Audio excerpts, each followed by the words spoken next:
Hi everyone, this is going to be a bare bones first look at the Drake Corsair, so I'm just going to get right into it. This ship is Drake's introduction into the exploration field, and it's meant to be a direct competitor for other ships like the 400i and the Constellation series.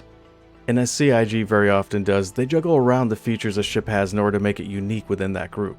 Like, for instance, the 400i sacrifices cargo space and firepower for maneuverability and speed, while the Corsair is overloaded with weapons, but lacks that same level of maneuverability as either the 400i or even the Connie. One of its most appealing features is the weapons loadout that it carries. It has two gimbaled size 5 hardpoints that sits right on the cheeks of the ship.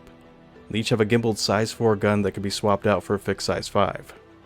And it has an additional pair of size 4 guns that are mounted onto a chin turret, and no, you cannot remove it or replace it with a larger fixed weapon. In addition to that, it also has two size 4 gun mounts that are located on the port side wing. By default, the Corsair comes with two gimbaled size 3s, but they can also be replaced with two fixed size 4 weapons. And all these guns can be operated by the pilot.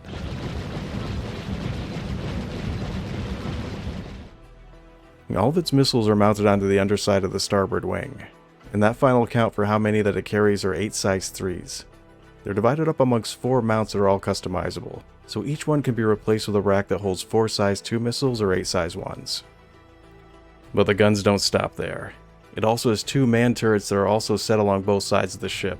They can't converge their fire on the main weapons, but they can fire almost straight ahead, giving them an incredibly wide firing arc.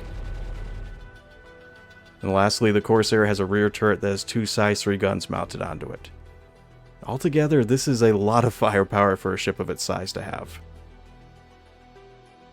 Its 4 main standout features that I want to go over are its distinctive wing configuration, the co-pilot seat, the components room, and the elevator. So what's so unique about an elevator? Well, 2 things really. The first I know is more flair than anything else, and it's the style of the interface that they chose for it, which is so uniquely Drake. The controls are a series of 3 levers that send you either to the roof, the mess hall, or outside of the ship depending on which one you pull.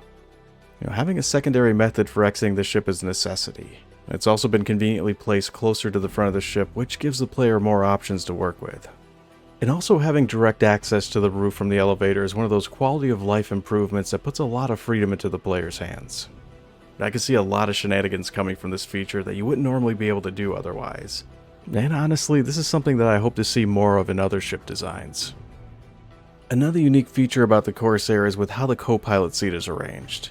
It's overly complicated, completely unnecessary, and I absolutely love it. After you sit down, it'll automatically drop down and position itself just below the pilot's seat. There's enough room around it so that it isn't going to interfere with the pilot in any way when you're entering and exiting out of it, and neither are the pilot's actions going to affect you. Located in the center of this ship is one cylindrically faceted room that houses all of the ship's components.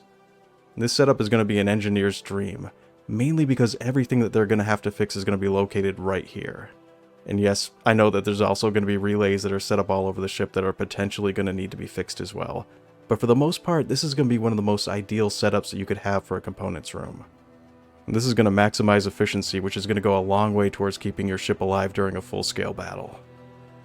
Off to the starboard side of this room is the airlock. It benefits from years of shipbuilding experience, and much like with the components room, it's set up exactly as you'd want it to be.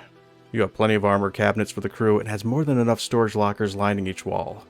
This is going to be an ideal spot for launching boarding parties, and it's going to be a great choke point to defend from. The last major thing that I want to look at is the Corsair's wings. This is going to be the thing that's going to take all doubt away as to what ship you're looking at. You can fold up and extend the wings by pressing left alt and K by default. And you can also do it manually by pressing the extend and contract button on the ship's console. They honestly did a really good job with this feature, and on a side note, the ship also has a set of dedicated VTOL thrusters that can be accessed by pressing K. There's a few more areas within this ship that I haven't gone over yet, and those spots are the mess hall, the crew's quarters, a communal bathroom, and the cargo bay. The kitchen is going to be very familiar looking to anyone who owns a Caterpillar, and it's got something that's very spot on when it comes to the Drake aesthetic. And it's that it has a bathroom shower that's located right next to the table where you're supposed to sit and eat. And as a result, chili-based foods have been permanently outlawed from all Drake ships. There are also 3 cramped yet functional bedrooms that also directly connect to the mess hall. They're modest in size, but they all have the essentials that you're going to need, including a bed, some personal storage space, and a suit locker.